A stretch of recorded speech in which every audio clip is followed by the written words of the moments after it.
అది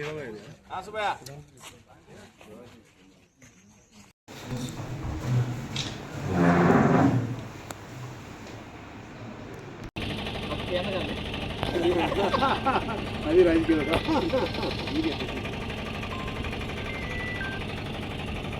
పత్రికా విలేకరులకు నమస్కారం.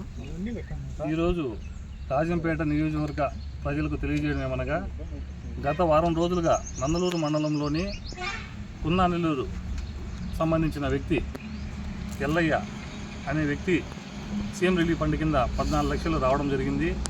ఆ 14 లక్షల్లో 8 లక్షలు ఒక వ్యక్తి అంటే రేవూరు వేణుగోపాల్ అనే వ్యక్తి అకౌంట్లోకి ట్రాన్స్ఫర్ జరగడం మనం చూస్తూనే ఉన్నాం. ఈ పరిణామాలన్నీ వారం రోజుల నుంచి సాక్షి అయితేనేమి, ఈనాడు అయితేనేమి, ఆంధ్రజ్యోతి, ఏబిఎన్ అయితేనేమి అన్ని పేపర్లలో హల్చల్ చేస్తూ దీనికి అధిష్టానం సీఎం చంద్రబాబు నాయుడు కూడా దీని మీద ఎంక్వైరీ వేయడం జరిగింది. ఈ ఎంక్వైరీలో భాగంగా కడప జిల్లా కలెక్టర్ దగ్గరికి కూడా వెళ్ళడం జరిగింది. అక్కడి నుంచి ఎంఆర్ఓను ఎంక్వైరీ మీద ఆదేశించడం జరిగింది. ఆ ఎంఆర్ఓ సుశీల్ అనే విఆర్ఓ ఆర్ఐ సుశీల్ అనే వ్యక్తిని ఎంక్వైరీ మీద పంపించడం జరిగింది. ఆ ఎంక్వైరీలో సదరు వ్యక్తి ఊరికి వెళ్ళినప్పుడు ఎవరైతే ఈ బెదిరింపు మనుషులు ఉన్నారో వాళ్ళని తీసుకెళ్తే ఎవరైనా సమాధానం చెప్పగలుగుతారా? చెప్పలేరు. కాబట్టి అతను దాచిపెట్టి అతని దగ్గర తప్పుడు సాక్ష్యం మళ్ళీ తీసుకోవడం జరిగింది. ఇవన్నీ వీడియో రూపంగా మన ముందు ఉన్నాయి. ఫస్ట్ అతను బాధితుడే ముందుకు రావడం జరిగింది.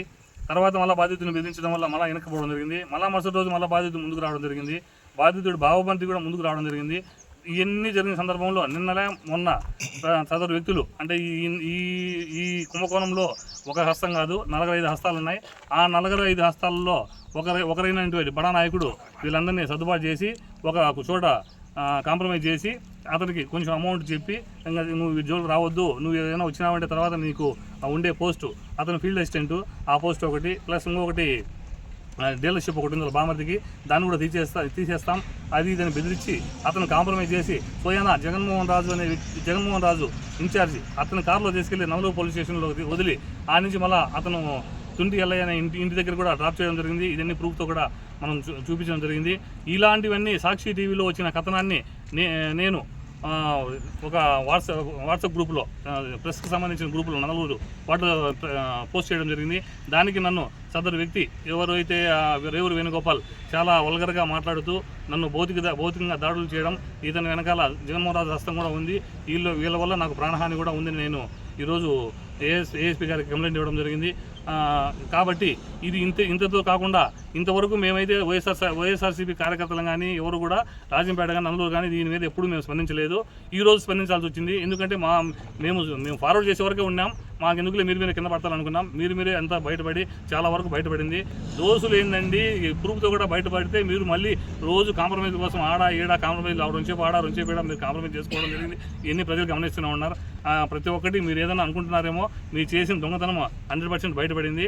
మీరు కాకపోతే ఒక పోలీస్ కేసు అతని ద్వారా ఇప్పించే మూమెంట్లో మీరు కాంప్రమైజ్ చేసుకున్నారు. అది కానీ జరిగింటే ఈరోజు మీరు ఖచ్చితంగా కటకటాలు ఉండేవాళ్ళు.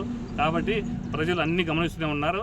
మీరు ఇలాంటి చిల్లర రాజకీయాలు ఇవే కాదు ఇంకా చాలా ఉన్నాయి. దయచేసి ఇందు మూలంగా సీఎం గారికి కూడా నేను చెప్పడం ఏంటంటే, మీరు ఇచ్చే సీఎం రిలీఫ్ ఫండ్ చాలా మంచి ఉపయోగం. అది ఆ ఉపయోగాన్ని ఇలాంటి సద్వినియోగం చేసుకునే ఒక ముఠా ఇది 4-5 మంది ముఠా, ఒకరి కాదు ఇంట్లో ఉండేది 4 ముఠా. ఈ ముఠాను మీరు ఎంక్వైరీ చేసుకుని బయటకు తీస్తే మొత్తం బయటపడుతుంది. ఇవి కాదు ఇంకా 4 ఉన్నాయి. నందలూరు మండలం 2 ఉన్నాయి. చోపాలకు సంబంధించి 1 ఉన్నాయి. ఇవన్నీ మీరు ఆ వేణుగోపాల్ అనే వ్యక్తి అకౌంట్ కానీ మీరు ఓపెన్ చేసి మొత్తం డీటెయిల్స్ బ్యాంకులో స్టేట్మెంట్ తీసుకున్నారంటే మొత్తం బయటపడతారని ఇందు మూలంగా మీకు పత్రికా మూలకంగా యావత్ ప్రజానికాన్ని తెలియజేయడం జరుగుతుంది.